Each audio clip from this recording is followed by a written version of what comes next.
Well, before I came out here today, I assumed if you thought of water softening, you would think of it as a luxury, correct? Yeah. Yes. Okay? And most people do. Okay? But the fact is, you guys have been treating your water ever since you moved into this house. Okay? And let me explain what I mean by that. Okay?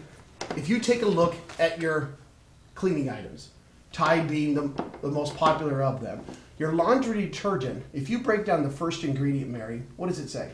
Cleaning agent. Okay? Which makes sense because it has to clean. Right. But the question is, what is it actually cleaning? Is it cleaning your water or is it cleaning your clothes? It breaks down as an anionic surfactant and enzymes. Well, we know enzymes help water break down blood and grass stains, the proteins. Right? A surfactant, are you familiar with what that is by I chance? have no idea. No. Okay. Well, the fire department will actually add liquid dish soap to the reserve tanks. What it does is it allows the water to become wetter. I know that sounds crazy, but if you can stretch the molecules of water, they tend to penetrate better. It's kind of like surface tension. When a water bug runs across the water, it stays afloat. That's the surface tension. Okay? So what in clothes, the idea is if the water can penetrate better, it can work better. So it's treating the water. Okay. Anionic is like our company's name. Right? Our company's name is Ionic. Okay? Ionic physically removes the mineral hardness from the water. And anionic chemically attacks the mineral hardness to try to neutralize it. Going about it two different ways, but the same process. Okay? The next ingredient is what, Mary? Water softeners. Which is aluminosilicate and sodium carbonate. Every time you see sodium or phosphates, right, phosphates being the older style, that's always been a water softener. Remember what I said about throwing salt in the water boils quicker? Mm-hmm. That's the point of it. Your next ingredient is what? Processing aids. Right? Exactly. So obviously it's an aid of cleaning. Right? And it says that it's a sodium sulfate. Again, another water softener. Right? And then, Washer protection agent. now that seems kind of strange. Why do you think they would put a washer protection agent in your Tide? I don't know.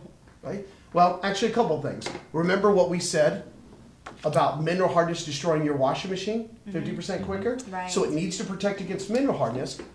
But the chemicals in Tide and every other detergent are very caustic, meaning that they're very aggressive, right? They're almost acidy to a point of poisonous. Right? So what ends up happening if they don't put something in there to try to neutralize that, it would eat away your washing machine. And if your washing machine kept getting eaten away by Tide, you wouldn't buy it anymore. Right? So that's how they protect against it. So you've seen the first four ingredients in Tide, Mary. Have you really seen anything in there to clean clothes? No, maybe the enzymes, but no.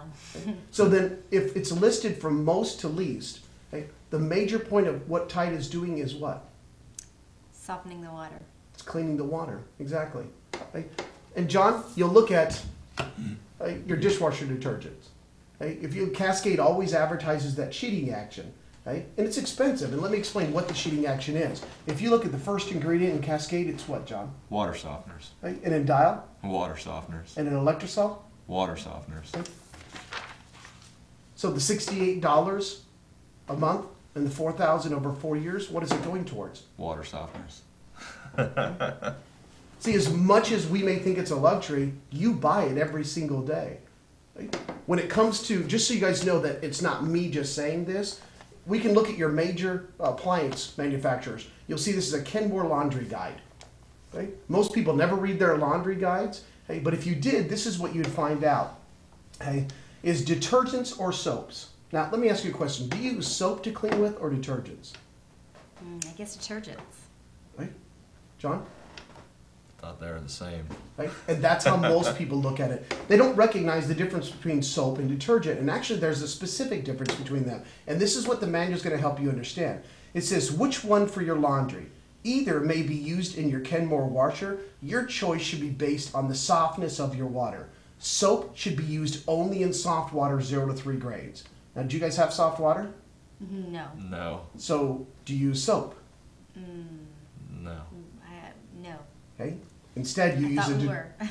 exactly. And instead, you use a detergent, correct? Yes. Okay? A detergent being a chemical water softener. Okay? And this is why you have to, is because hardness combines with minerals in the water and forms a sticky scum. The wash water discolors and the laundry may become dull, dingy, and stiff, which is virtually most complaints that people have about their laundry, correct? Correct. Right? Matter of fact, softening the water is so imperative that it even tells you that water hardness water should be soft enough to allow soaps and detergents to remove soil effectively. Water with a high mineral content is called hard water. Hard water will not remove soil as well as soft water and can result in gray, dingy laundry. To get clothes clean in hard water, you need to add extra amounts of detergents. So what they're saying is the harder your water is, the more detergents you have to add, which in essence are water softeners. So you might not be adding enough detergent or spending enough money to even soften your water properly.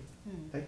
Now, just so you know how accurate this is, when we go up to the sink, if this statement is true, then that washcloth, when we wring it out, it shouldn't be clean then, should it? I guess not. No, it won't be. Now, Whirlpool is another brand, and it talks about the cleaning aspect that we brought up earlier. And it talks about water with a high mineral content is called hard water. And then that's the problems exampled in your bathtub with soap scum rings and spots. It also talks about over here the thought of soap, which we think is the same but is different. It talks about that soap combines with mineral hardness to form a sticky scum. This scum can settle on fabric or washer parts, which we're going to see in your washcloth. Okay? Now, what Whirlpool tells you is if you guys have hard water, which you do, you have two choices. You can either consider installing a water softener, which in essence we call mechanically softening the water, or you can use more detergents, which you can see as chemically softening the water. Okay? But if you chemically soften it, you cannot use soap, and you need to soften the wash and rinse water with a packaged non-precipitating water conditioner. Okay? So if you have hard water, even if you use detergents, they're telling you you need to continue to soften it just to even get it to work. Okay? Does that make sense? Yes, it does. Okay? So let me show you the differences between the two. Earlier we took a sample of hard water and soft water. Okay? And what we're going to use is a soap product. And you can smell it. It's a green soap, kind of like they'd have at the hospital minus the iodine. Right? It's just normal soap. Okay? We're going to put 5 drops into each one, and we're going to make each drop worth $1, because obviously money tends to matter when it comes to our lives. Okay? So there's 1, 2, 3, 4, 5. 1, 2, 3, 4, 5. Now, if you'll see the soft water as I swirl it, do you notice anything happening? No, not really. It stays perfectly clear, doesn't it? Right. Okay? Now here's your water. Okay? And as you see I swirl it, what's happening? Oh, it's clouding up. It's turning gray. Yeah. That's actually the mineral hardness grabbing a hold of it, just like the manual said. If you try to use soap, it's not going to work. It's going to turn dull, dingy, and stiff, right? So John, if you don't mind taking this one and shaking it up, I'll keep mine, because I like to win. And if you don't mind shaking it up enough to create bubbles so we can do cleaning. I'm not getting any bubbles. Right? They're just going away. So yours isn't working. No. Right? The water's turned gray, we have no bubbles. So the manuals recommend that you keep adding more, correct? Yes. So let's add $15 more worth. So there's 6, 7, 8, 9, 10, 11, 12, 13, 14, 15, 16, 17, 18, 19, 20. So now you've spent $20. You'll see that the water becomes even more gray. Yes. Okay? And when we shake it up, we'll start to get bubbles. Okay? We don't get very many, and the ones we have dissipate very quickly. Okay? So we'll keep adding more to try to equal out to the soft water. So let's add $20 more. There's 21, 2, 3, 4, 5, 6, 7, 8, 9, 30. 1, 2, 3, 4, 5, 6, 7, 8, 9, 40. So at $40, you'll see from there, okay, can you see my finger through here? No. No. Which makes sense why you would have to use bleach. And as I shake this up, so you'll see, right, with 40 drops or $40 worth, okay, we finally get some bubbles. Right? But if you notice the water, how gray it is, right? And that's where they talk about when you're taking a bath, you're giving your children a bath. If you've ever noticed, you start to clean them and the water will turn gray. That's actually because of the detergents attaching to the mineral hardness, not the dirt on the children. Right? So cleaning the water will get you clean water. Right? So the most important thing for you guys to understand about this is that you actually never use soap, and you can't as long as you have hard water, okay? Instead, your only option right now is to chemically soften your water. The only thing I'm trying to point out to you is that you do have a second option, which is mechanically softening your water. Okay? Now, as I go through this, for a lot of people, they're always concerned about having to purchase something new. Okay? This is not about you buying something new. This is about how you're already spending the money. For example, you're always going to go buy groceries or gas. So it's not about going to get it. It's about who you're going to buy it from, just like Sam's or the grocery store. This is the same with your water treatment. You are spending $68 on your cleansers and $40 because of mineral hardness. So in essence, you're spending $108 to deal with mineral hardness coming into your house.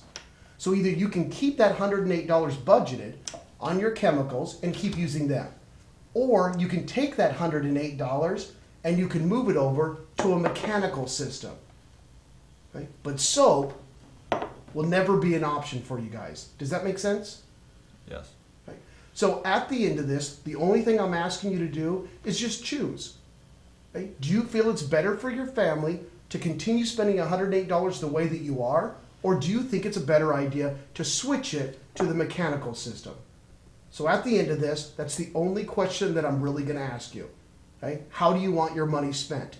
Either chemically or mechanically. Will you be able to make that decision for me? Oh, yeah. Yes. Okay, great. Obviously, if you're going to have to make that type of a decision, you need to be able to compare the two side by side. So why don't we do that? We'll go up to the sink and we're going to compare them. You'll be able to see how they both feel and touch. Okay? And then from there, you guys will be able to make the best decision for your family. Fair enough? Okay. Okay, we can go up to the sink.